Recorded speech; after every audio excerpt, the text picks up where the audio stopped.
Okay, this is a video about debt sizing. Now, I made some other videos about debt sizing and just using the DSCR and versus the debt to capital. I suppose you could also have a fixed amount of debt, maximum amount.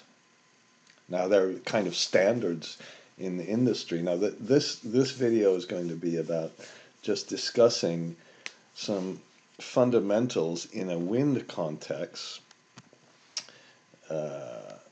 Let's use Shift F11 instead of that, and let's put debt sizing analysis. Okay, now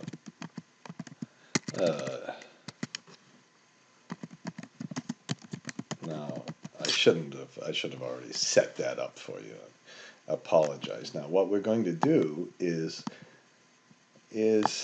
put in kind of a P50 DSCR, and that's just, and then we can put a P90 10-year DSCR, and then we can put in a P99 1-year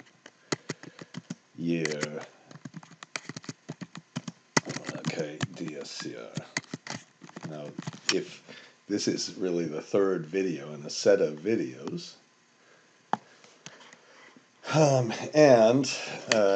so we might put 1.35 here for this, and maybe this is 1.2, and this is 1.0. Let's first, well, since I started my sentence, I might as well finish it. P99 1 year is just such a crazy concept.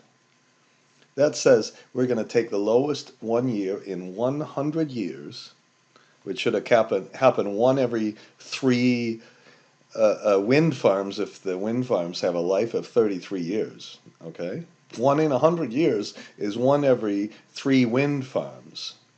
And then we're going to assume that this 1 year event that should happen 1 every 3 times occurs every single year. Absurd. But it's the worst number you can possibly find in a consulting report, so banks go, let's look through this consulting report, find the worst number, and apply it. The 10-year P90, the theory behind this, I hope I'm not shouting too much, but the theory behind this is that, look, we can we're going to make sure we cover the worst, the 10% worst kind of case in terms of permanent differences, not one-time kind of movements, and then we're going to add another, not 20%, but the formula, the DSCR formula, remember, is percent reduction equal DSCR minus 1 divided by DSCR. So if we put this, this is the target. Okay, oops. Then we can put the percent reduction. Now, somebody asked me just in my last course, is it true? A very smart man from France asked me, is it true that basically the DSCR covers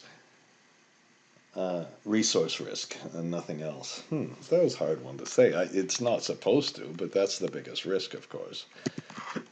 So we take the DSCR minus 1 and divide it by the DSCR. So we can get 25% reduction or 16% reduction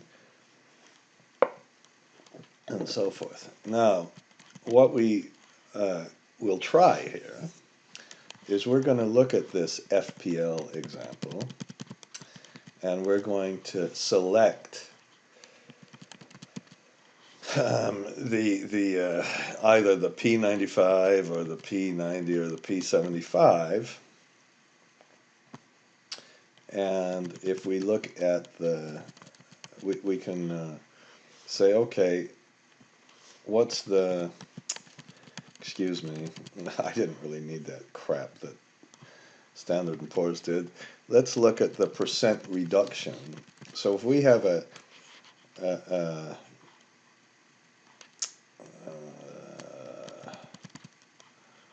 P95, we can figure out that's really hard to figure out. Or if it's a 1 year, we can't get the P90 here, but we can get the P90, 99 I meant. We can't get the P99, but we can get the P90. So we can just say, okay, well this is this one divided by the P90. So we have 85, and then we can maybe, why don't I take 1 minus that? So we get 14% reduction. Now in this case, in that last case, we get 23% reduction.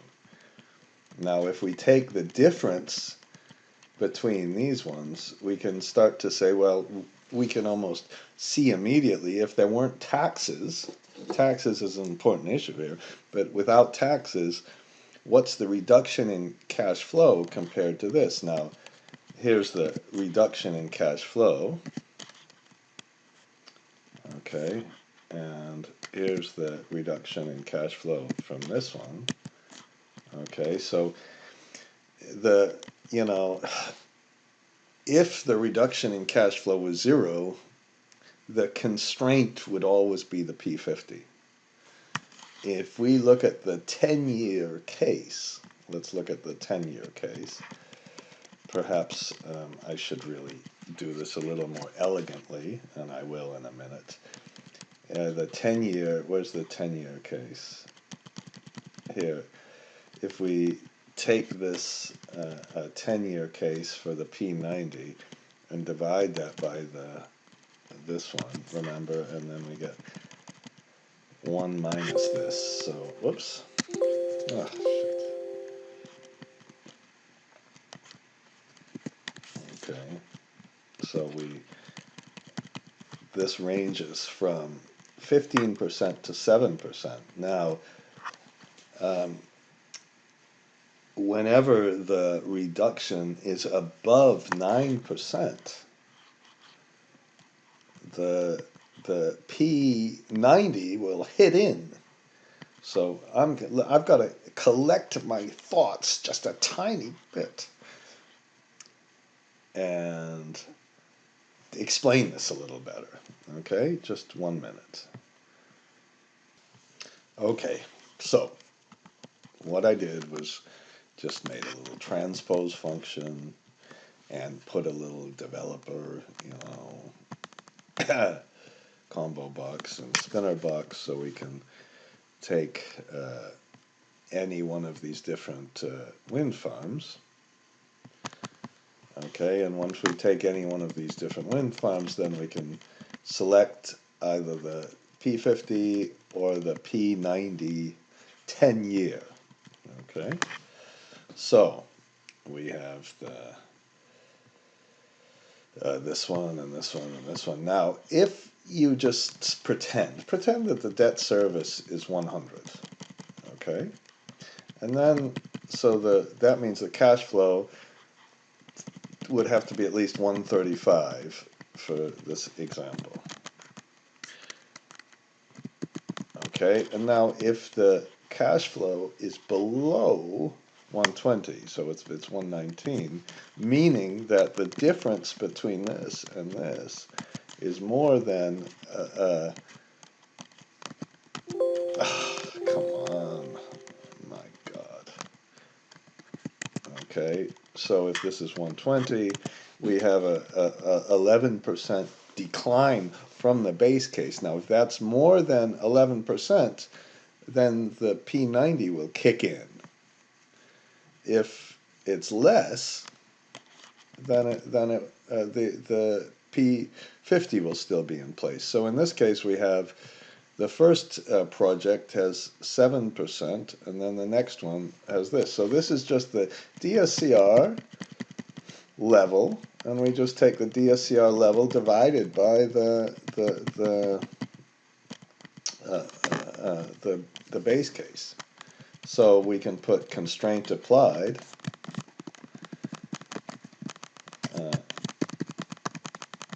and we can say, well, we'll take the if this this number is greater than this number, then we take the P90, otherwise we take the P50. Okay, so there's no big, and again, taxes would change this a little, but okay. So in this case, we can kind of just see what the constraint was. With taxes, I suppose you could take the difference and take out the amount of taxes on the difference. So put the difference times 1 minus the tax rate. Okay, so that's the first step. Now let's try the same sort of thing with the P99 1 year. Now, what we don't have is in the data. We don't have this. But remember, what we do have is the standard deviation of the 1 year. So now if we want to compute the P99 for 1 year, down here, let's first just insert a line and put maybe oops, shift space bar. Okay, let's can't do it here. Excuse me. Since we use the range name, there won't be any problem with all our goal seeks, you know. So let's put the P99 here. Whoops. Okay, now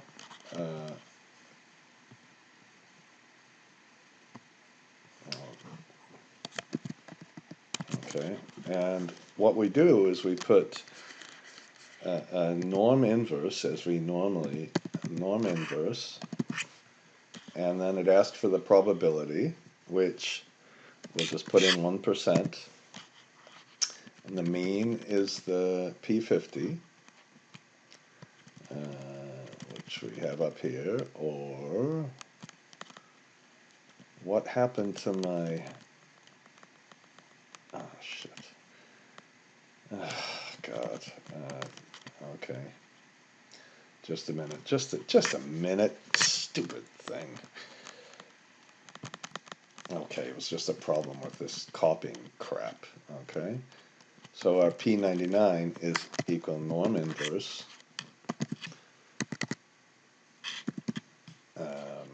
inverse, and let's put the 1% probability. I never know what this difference between the new one and the old. And then we'll put the standard deviation, and luckily we've computed the standard deviation. Now, you know, for all of them except the last one, they were very consistent, which they should have been. God knows what happened with that last one. You'd need to ask the consultants. There's clearly a mistake there. We've kind of found a mistake there. So now we have the P99, and if we want to compute the P99, we'll use the index function again.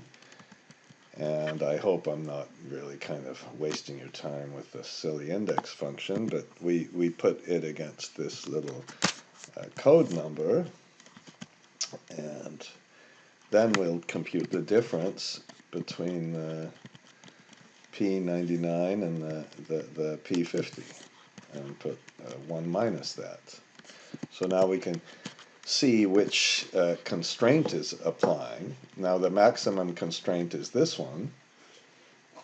So in this example, clearly either the P50 or the P90 or the P99 would apply. You got that? The P90 or the P99 would apply. Now let's just stop this for a minute. Now I did something very similar to this.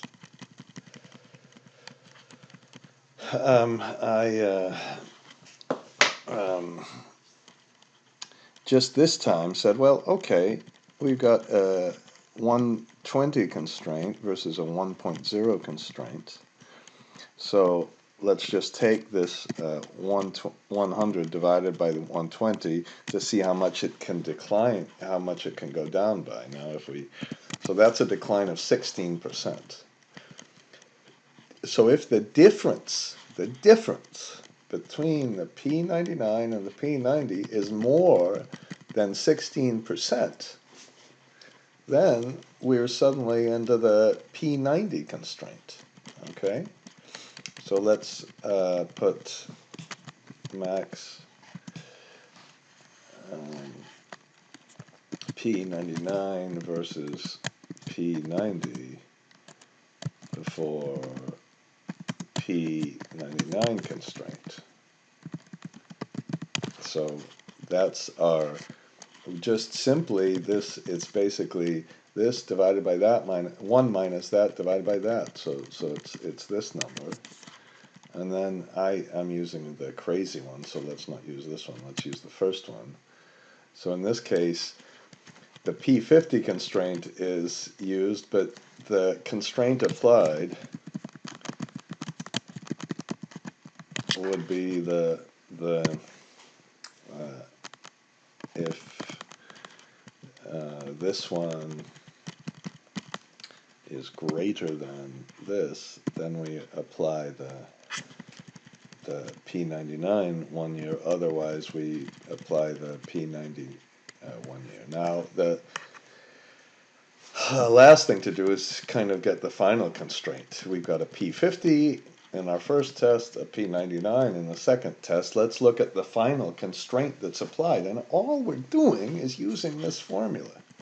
Now we can also take this formula and change it around. We can put percent reduction equal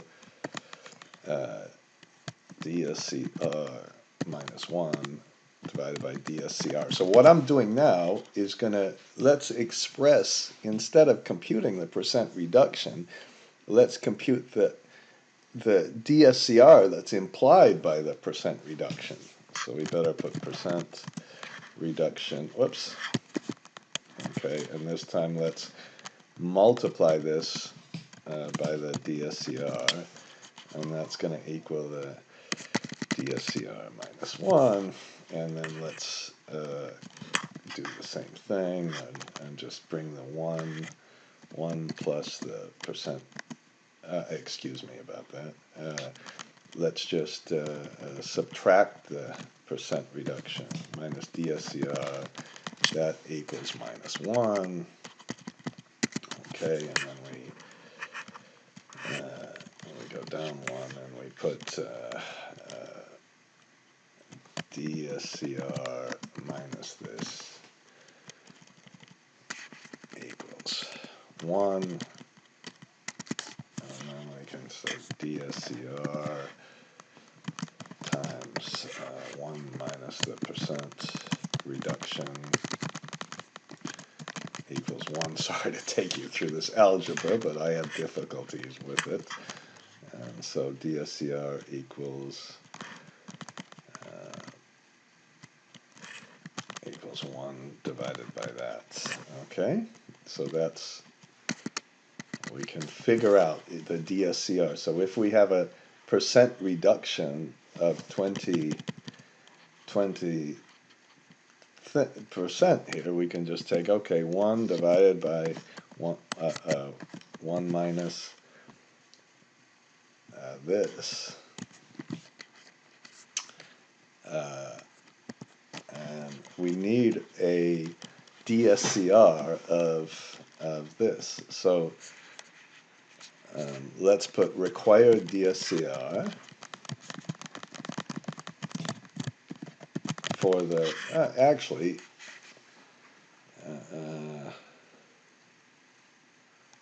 for the P90, and we can do the same thing for the P99. Okay, and I'm just, this is just to kind of get you used to these formulas instead of running to some big model to try to kind of understand what's driving this. So 1 divided by 1 minus this percent reduction. Okay, So we need a 1.08 difference, required DSCR difference. Okay. And then for the P99, we need 1 divided by 1 minus this one. Now I'm going to make one more, so we need, for the last one you can see, well, this one we need to apply, this is larger than this, so that's what we'd apply. For the second one, we need, again, the P99 would apply. In this case, it's just about the same.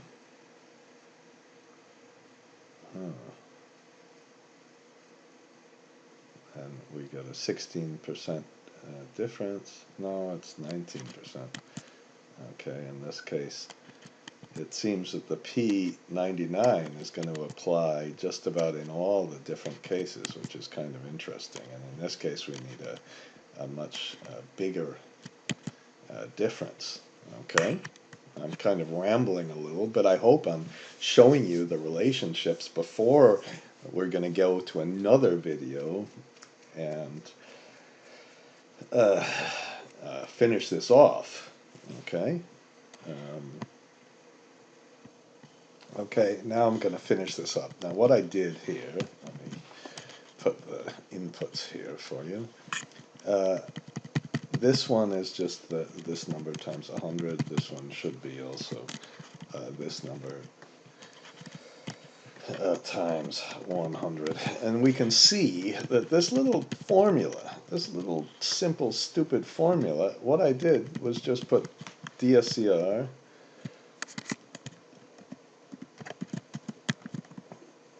required. So this is just our base case. Now this is the increase, I take this increase in the DSCR that's required from this formula. Okay, so this is just we take the difference and add it to it. And oops, shoot. And then we get the required DSCR. Okay, now the maximum DSCR is the one that's going to be the driver of the constraint. So let's try this one. So in this case, the 50%, the P50 has the highest DSCR. You can see that we need a 28% reduction, and we only have a 26% reduction. In this case, we needed a 14% reduction for the constraint to kick in, and we only have a 7.6% reduction. So the big thing is that these two formulas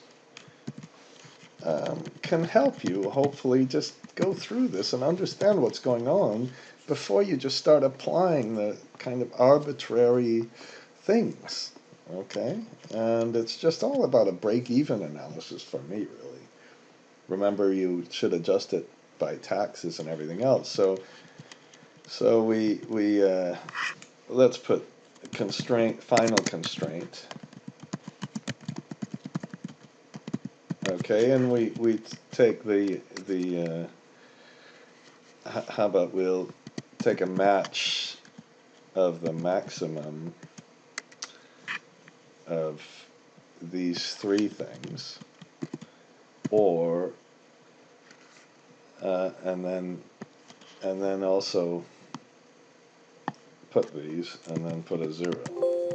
Okay, so we've got this one as the constraint, and then we'll use the index function and just take these three. Never done this before. That's kind of cool, isn't it?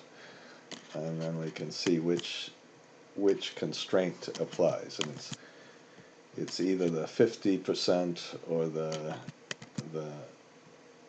99 constraint. I should just be doing this one. Okay, now let's make this constraint a little tighter. Let's make this 3. Okay, and let's see if we ever get no. Okay. Oh, come on. Oops. Okay, let's make this one 1.35. I hope we, there we got one. Okay, and we can now, in the next example, we're going to show you kind of how to incorporate all these in a sculpting analysis, a simple sculpting analysis. Okay, but understand how these things really affect the debt size. Okay, so goodbye.